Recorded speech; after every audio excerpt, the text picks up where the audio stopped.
In the Edgar Cayce material, although he gave many thousands of readings and spoke of the body-soul connection in different contexts, some of the best information, the most condensed information, is found in the Revelation readings.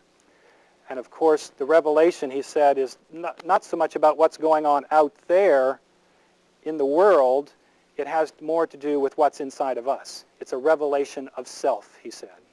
It's the description of this mystical process of enlightenment, of initiation, and so forth. And he said that the symbols in the book of Revelation can be interpreted literally from an anatomical standpoint. In a couple of readings, he said, take Gray's Anatomy and the book of Revelation and read them side by side, and Gray's Anatomy will interpret the Revelation. Okay? A fascinating idea that all these symbols and so forth somehow relate to centers in the body and life force moving through those centers. And of course, what we find with some of these symbols and images, for example, the candlesticks, the 7 churches, the 7 stars, and so forth, he said those represent the 7 spiritual centers. And specifically, he identified those as the 7 main endocrine glands. Notice that there's these connection with the stars, he said, relates more to the mind aspect, so we've got spirit and mind already sort of intertwined in this imagery of the Revelation. What some people don't realize is, though, that this whole study of the Revelation originated with a case of a young lady who came to him. Actually, her parents brought her in 1929 to the hospital. She was about 21 years old, and she was suffering from mania and probably manic depressive disorder. Now, mania, for those of you who don't understand that, it's sort of the opposite of depression, sort of the high end of the mood swings. And she was suffering from some of those. Edgar Cayce told the osteopathic physician who was attending her to watch the phases of the moon that her periods of wild, hilarious reaction, in other words, the mania, corresponded to the phases of the moon. That is traditionally was called lunacy, Luna, the moon. And he also told this doctor to study the book of Revelation. He said, be very good for the doctor here to read the Revelation and understanding it, because the same forces, this pineal gland and these energies that move through the system that's being described in this mystical revelation of John is happening to this young woman with this mental problem. Okay?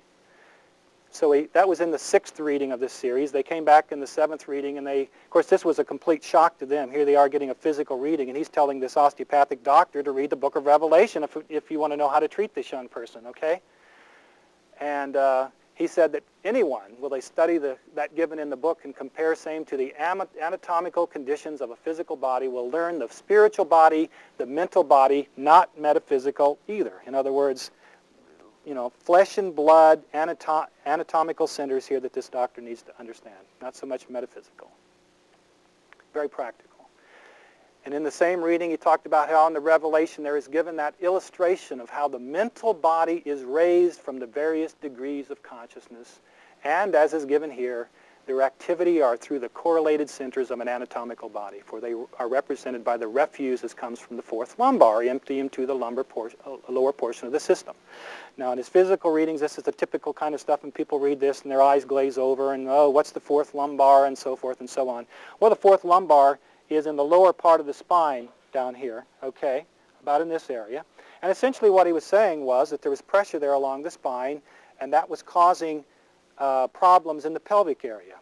Now that's significant because I'm going to show you here what he needed for that doctor to understand was that this soul was having trouble manifesting in this physical body because of these pressures. And the pressure was opening up these glandular centers and allowing this life force that he says it's raised from the various degrees of consciousness. This life force is raised through the mental body, and she's experiencing this expanded consciousness to the degree out of balance in a way that we call mania. So the 4th lumbar, remember that, we're going to come back to that over and over. That's one of the key centers by which the soul connects to the physical body.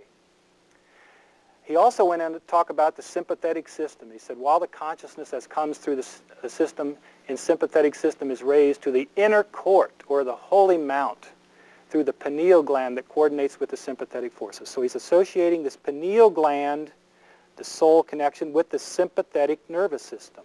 I'll relate that in just a moment, because that's another key aspect of understanding the body-soul connection.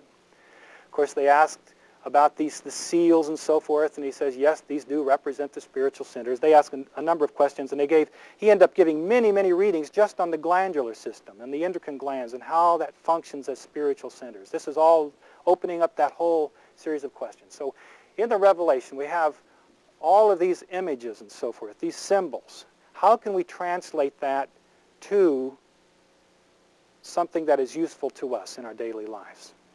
Physically, metaphysically, however.